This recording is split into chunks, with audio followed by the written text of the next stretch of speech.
Esto es DW Noticias desde Berlín. Estados Unidos y Ucrania completan una nueva ronda de negociaciones para poner fin al conflicto con Rusia. La reunión en Miami contó con representantes ucranianos y altos mandos del gobierno de Donald Trump. El presidente de Ucrania, Volodymyr Zelensky, afirma que pronto podría haber una propuesta para un acuerdo de paz. Estos son nuestros titulares. El secretario de Estado de Estados Unidos, Marco Rubio, calificó de productiva la reunión con los representantes ucranianos, pero dijo que todavía queda trabajo por hacer. La primera versión de la propuesta de paz de Donald Trump había sido criticada por otorgar generosas concesiones a Rusia. Además, Honduras decide este domingo si el Partido Libertad y Refundación se mantiene en el poder o si retorna el histórico bipartidismo representado por los partidos Nacional y Liberal en unas elecciones generales que ya transcurren en todo el país.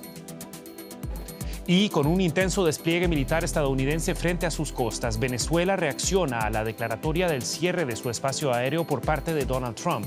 La administración de Nicolás Maduro habla de una amenaza colonialista y acude a instancias internacionales.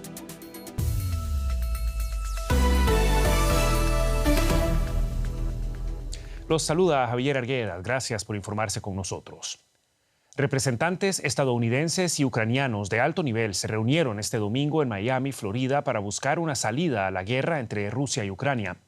Previo al encuentro, el presidente ucraniano Volodymyr Zelensky aseguró que en los próximos días podría tener listo un acuerdo de paz. A las reuniones asistieron el secretario de Estado de Estados Unidos, Marco Rubio, el enviado especial Steve Witkoff y el yerno de Donald Trump, Jared Kushner. La delegación ucraniana fue liderada por el secretario del Consejo de Seguridad y Defensa Nacional, Rustem Umerov. Ucrania asegura que cualquier acuerdo debe incluir garantías de seguridad internacional. El encuentro es la continuación de las conversaciones de la semana pasada en Ginebra, de las que salieron modificaciones sustanciales del borrador original estadounidense de 28 puntos, que había sido considerado muy favorable para Rusia. Tras el encuentro, Marco Rubio afirmó en declaraciones a la prensa que la meta última de estas negociaciones va más allá de que cesen los ataques. Queremos que el pueblo ucraniano salga de esta guerra para reconstruir su país de una manera que sea más fuerte y próspera que nunca. No solo estamos trabajando en las condiciones que pongan fin a los combates, sino también en las condiciones que preparen a Ucrania para una prosperidad a largo plazo. Creo que empezamos a sentar las bases de ello en Ginebra. Continuamos ese trabajo a lo largo de la semana y hoy hemos seguido construyendo sobre esa base, pero aún queda mucho trabajo. Es delicado, es complicado, hay muchos elementos en juego y obviamente hay otra parte implicada que debería pertenecer a la ecuación. Y eso continuará a finales de esta semana, cuando el señor Witkoff viaje a Moscú. Y establecemos contacto con la ciudad de Washington, donde el periodista José Díaz Briceño nos ofrece más detalles de este encuentro de alto nivel. ¿Qué tal, José? Muy buenas tardes para vos. ¿Qué ha trascendido hasta ahora de estas cruciales negociaciones? La reunión encabezada por el secretario Rubio y por el jefe de la delegación ucraniana, Rustem Umerov, concluyó luego de 4 horas. El secretario de Estado de Estados Unidos aseguró que estas pláticas habían sido productivas, pero que todavía había trabajo que hacer, mientras que Umerov insistió en agradecer a la administración Trump por la iniciativa de estas negociaciones rumbo a un acuerdo de fin de conflicto en Ucrania. Hay que decir que estas negociaciones, esta nueva ronda, llega en un momento clave, pues 2 de los miembros de la delegación estadounidense, el enviado especial Witkoff y el yerno del presidente Donald Trump, estarían viajando este lunes mismo hacia Moscú, donde el martes tienen planeada una reunión con el presidente Putin. Y es por eso la prisa con estas negociaciones de este domingo, para intentar dejar claros los avances que se habían logrado en la ronda previa de negociaciones. Sin embargo, los 2 temas más importantes, que es la cuestión de intercambio o cesión de territorios, así como también el tema de las garantías de seguridad para Ucrania por parte de las potencias occidentales, todavía son los temas y las papas calientes en la mesa de negociación, y todavía no se sabe si han logrado ser resueltas. José, hablabas de que habrá negociaciones con Rusia. Estas negociaciones y también las que no están siendo tan transparentes están generando bastantes rumores. Hay revelaciones que sugieren que Estados Unidos estaría negociando en secreto términos comerciales con Rusia para una etapa posterior a la guerra. ¿De qué se tratan estos aparentes acercamientos entre Washington y Moscú? Así es, las reuniones del día de hoy ocurrieron en un club de golf que es propiedad del enviado especial del presidente Trump, Steve Witkoff, que como sabemos ha sido el encargado de llevar a cabo las negociaciones principalmente con Rusia.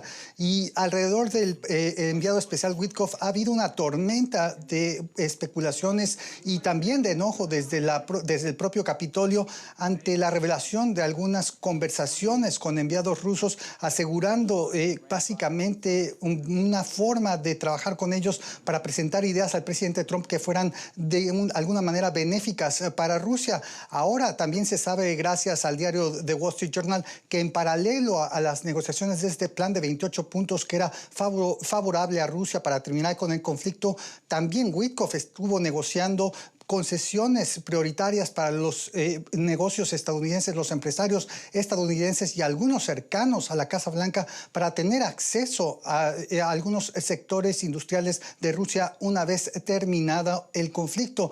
Todo esto para un representante de la Cámara republicano como el señor Duncan dijo básicamente que esto mostrará una falta de claridad moral por parte de la Casa Blanca del presidente Trump. José Díaz Briceño con los detalles de las negociaciones en curso para poner fin a la guerra en Ucrania. Muchísimas gracias, José. En Honduras acaban de cerrar los colegios electorales después de que las autoridades prolongaran en 1 hora la votación ante la alta participación, pero también tras quejas por la apertura tardía de algunos centros. Más de 6 millones de hondureños estaban llamados a las urnas para elegir al sucesor o sucesora de Xiomara Castro, la primera mujer y la primera gobernante de izquierda del país en el cargo desde 2022. La campaña electoral fue dominada por los temas de economía e inclusión social, la seguridad ciudadana y la corrupción. 3 candidatos muy diferentes se disputan la presidencia. Rixi Moncada, del partido oficialista de Izquierda, Libertad y Refundación, Nasri Asfura, conservador del Partido Nacional de Honduras, y Salvador Nasralla, candidato del Partido Liberal de Honduras. Y la periodista Marlene Allen ha estado cubriendo el transcurso de las elecciones en Honduras para nosotros. Nos acompaña desde Tegucigalpa. Marlene, ¿qué tal? Muy buenas noches por vos. La primera pregunta, evidentemente, ¿qué ambiente se vive allá en Honduras minutos después del cierre de las urnas? Hola Javier, así es, estamos en este momento pues iniciando el conteo de los votos en diferentes centros de educación. Sabemos que se extendió 1 hora más este proceso de votación porque la asistencia a las urnas por parte de los hondureños ha sido masiva. Esto después de que meses antes se estuviera denunciando tanto por parte del oficialismo como por parte de la oposición la intención de un fraude. Mientras tanto, desde sociedad civil, desde las diferentes iglesias se hizo precisamente esa petición a la población que voto masivo mataba fraude y que era necesario que todos los hondureños se volcaran a las urnas. Esto pues se provocó también cierto retraso debido a que no se podía atender tanta cantidad de personas que llegaron a las urnas, por eso se extendió 1 hora más este proceso. Ahora lo que viene es el conteo de los votos, luego se llena una acta que se envía mediante el sistema de transmisión de resultados preliminares. Vamos a hablar precisamente de lo que nos espera a partir de este momento. ¿Se puede esperar un resultado contundente que arroje ya el nombre de la próxima persona en la presidencia esta noche? Bueno, desde el Consejo Nacional Electoral se ha asegurado que después de unas 2 horas y media a 3 horas podríamos tener el primer resultado preliminar oficial sobre cómo estarían entonces los resultados de las elecciones generales a nivel presidencial de alcaldes y también diputaciones que este día los hondureños han votado masivamente en las urnas. Tenemos en este momento el reporte que hay algunos centros de votación que todavía no han cerrado porque la instrucción y la orden por parte del CNE es que se termine también de que todas las personas que llegaron, que estuvieron en la fila durante varias horas, ejerzan el sufragio independientemente de la hora. Pero te puedo confirmar que en varios centros de votación ya se ha realizado pues el conteo y se espera, como te lo comento, que ya dentro de unas 2 horas a 3 horas tengamos el primer resultado preliminar.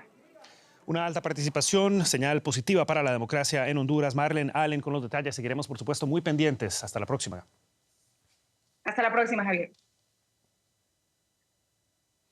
Y fijamos, por supuesto, la mirada en Venezuela y en las tensiones que se mantienen con Washington por la presión militar del gobierno de Donald Trump. Esta volvió a intensificarse este fin de semana, luego de que el presidente estadounidense anunciara el cierre del espacio aéreo del país suramericano. La administración de Nicolás Maduro convocó este domingo a la Organización de Países Exportadores de Petróleo, la OPEP, para denunciar que el despliegue estadounidense en el Mar Caribe no busca, según él, combatir el narcotráfico, sino apropiarse del crudo de Venezuela. El mandatario venezolano asegura que no sucumbirá a chantajes ni amenazas. La vicepresidenta y ministra de Petróleo de Venezuela llevó la denuncia ante la OPEP Plus, liderada por Arabia Saudí y Rusia. Rodríguez leyó el comunicado oficial suscrito por el presidente Nicolás Maduro, en el que acusa a Washington de querer apoderarse de sus reservas petroleras. Pretende apoderarse de las vastas reservas de petróleo de Venezuela, las más grandes del planeta, por medio del uso de la fuerza militar letal. Espero contar con sus mejores esfuerzos para contribuir a detener esta agresión que se gesta con cada vez más fuerza y amenaza seriamente los equilibrios del mercado energético internacional. La denuncia llega un día después de que el presidente de Estados Unidos, Donald Trump, diese por cerrado totalmente el espacio aéreo venezolano en un anuncio en redes que Caracas calificó como amenaza colonialista. Maduro asegura haber activado todos los mecanismos multilaterales ajustados al derecho internacional para el cese inmediato de las acciones de Washington, que tacha de ilegítimas, ilícitas y prohibidas por la Carta de las Naciones Unidas. El espacio aéreo de Venezuela se ha convertido en el último campo de batalla. El pasado 21 de noviembre, la advertencia de un empeoramiento de las condiciones de seguridad emitida por la Administración Federal de Aviación de Estados Unidos desató una ola de cancelaciones que culminó con un ultimátum del gobierno chavista y la revocación de los permisos de tráfico de Iberia, Turkish Airlines, Gol, Avianca, TAP y LATAM Colombia. Ahora Caracas prepara un plan para el retorno de sus ciudadanos varados en otros países y ha denunciado la violación de su soberanía ante la Organización de Aviación Civil Internacional, OACI, a la que el gobierno colombiano ya había solicitado una reunión urgente por el cierre del espacio aéreo venezolano, que califica como completamente ilegal. Colombia llamó además a la Unión Europea a normalizar los vuelos hacia Venezuela. Es un nuevo pico de unas tensiones que no han dejado de crecer desde que Estados Unidos comenzó lo que denomina como una ofensiva contra el narco a principios de septiembre. Desde entonces, Washington ha atacado unas 20 lanchas en el Caribe y en el Pacífico que presuntamente cargaban drogas y ha dejado al menos 83 fallecidos. El Parlamento venezolano denuncia ejecuciones extrajudiciales de ciudadanos venezolanos y solicita a la ONU una investigación. Hugo Harvey es doctor en estudios internacionales de la Universidad de las Américas y experto en ciencias militares. Nos acompaña a esta hora desde Santiago de Chile. Señor Harvey, muchas gracias por estar con nosotros. Bienvenido a DW y comienzo preguntándole por la situación actual. Cuando usted ve los movimientos militares que está realizando Estados Unidos cerca de Venezuela y medidas como esa declaración del cierre del espacio aéreo, ¿qué ve? Bueno, muchas gracias por la invitación, Javier. Lo que se ve ahora es un despliegue grande, no visto de tal magnitud en América Latina, y nos retrotrae a otras épocas de nuestra historia. Pero hace mucho tiempo que no veíamos un despliegue de esta magnitud. Solamente podría ser precedido por el año 1989 y la operación en Panamá denominada Causa Justa. Entonces eso es lo primero que llama mucho la atención. Sin embargo, la composición hasta ahora no da la posibilidad a Estados Unidos para poder desarrollar una operación a gran escala. Es decir, lo que se ve es una fuerte presencia militar, sobre todo incrementada con el portaaviones más grande que está presente ahora en la zona. Pero lo que se puede ver que está haciendo Estados Unidos en este momento es, yo creo, vigilancia, observación, actualización de sus planificaciones, interdicción, es decir, cerrar el paso, y este decreto de cierre de espacio aéreo, que en realidad es una medida unilateral que carece de valor para otros países, solamente para Estados Unidos y los aliados, y quienes se puedan ver combinados a dejar de transitar por esa ruta. Eso va en la directa relación de empezar a aislar al régimen, a hacer una interdicción, primero económica, después judicial, ahora política, y con mucho componente de guerra psicológica también. Sí.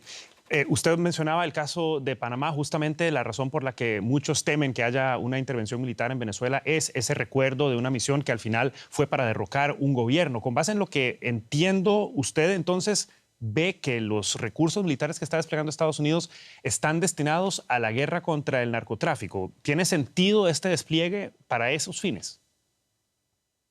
O sea, primero, la guerra siempre es un fenómeno político, en primer lugar. Entonces, todos los medios son para una intención política. Y en este caso, creo yo, al no tener pruebas o al no haber otorgado pruebas fehacientes al gobierno de Estados Unidos, que esto es una operación desde el punto de vista político, y la excusa del narcotráfico vendría a justificar jurídicamente y en cierta forma legitimar la operación, sobre todo por el público interno, considerando que Trump llegó al poder prometiendo eliminar o salirse de distintos conflictos y no entrar a más conflictos.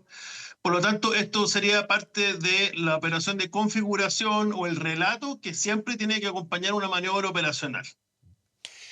No tenemos mucho tiempo, pero quisiera terminar preguntándole por los nexos internacionales de Nicolás Maduro. Acude hoy, por ejemplo, a la OPEP. ¿Qué alianzas tiene Venezuela desde el punto de vista militar y qué tanto pueden disuadir de un ataque estadounidense?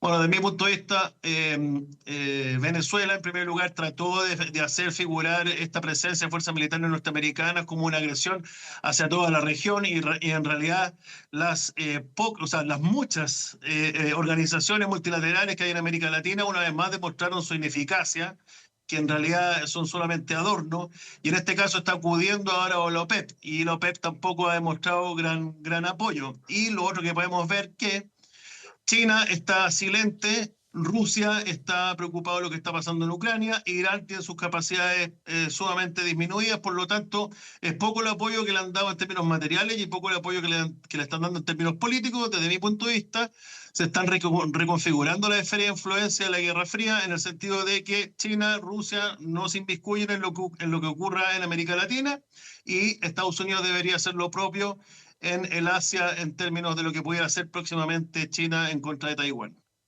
Era el análisis del señor Hugo Harvey. Señor Harvey, muchísimas gracias por este análisis y hasta una próxima ocasión. Gracias, Javier. Gracias por la invitación. Y por supuesto, daremos seguimiento al transcurso de las elecciones en Honduras en nuestras próximas ediciones. Es tiempo de hacer un repaso de otras noticias de esta jornada. El primer ministro de Israel, Benjamin Netanyahu, presentó una solicitud oficial de indulto al presidente israelí Isaac Herzog. Netanyahu se enfrenta a un largo juicio por corrupción que divide profundamente al país. El primer ministro niega los cargos y se declara inocente. La oficina de Herzog afirmó que estudiará la petición. El balance de muertos tras el gigantesco incendio que arrasó esta semana un complejo de rascacielos residenciales en Hong Kong subió a 146, según informó este domingo la policía. De estas personas, 54 siguen sin identificar. Se trata del incendio de un edificio con más víctimas mortales desde 1980 en todo el mundo. El incendio abrió un debate en torno a la corrupción y a la negligencia como posibles causas. Según las autoridades de California, al menos 4 personas murieron y 10 resultaron heridas en un tiroteo ocurrido durante una reunión familiar en un salón de banquetes. Entre las víctimas hay niños y adultos. La policía pidió la colaboración ciudadana para encontrar al presunto autor de los disparos y determinar el motivo del crimen. El partido ultraderechista Alternativa para Alemania fundó su nueva organización juvenil. Sustituirá a la anterior, que en un tribunal clasificó como extremista antes de que la agrupación se disolviera a principios de este año.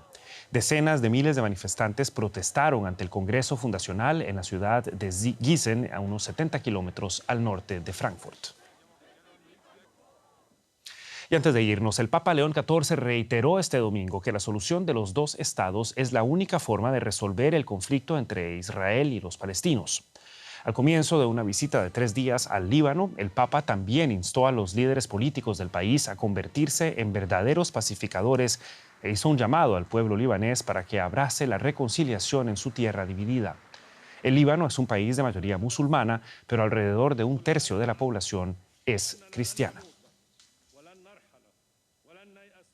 Y con esto llegamos al final de esta edición de DW Noticias, no sin antes recordarles que pueden mantenerse al tanto de la actualidad en nuestro sitio de internet visitando dw.com o seguirnos en nuestras redes sociales buscando DW Español.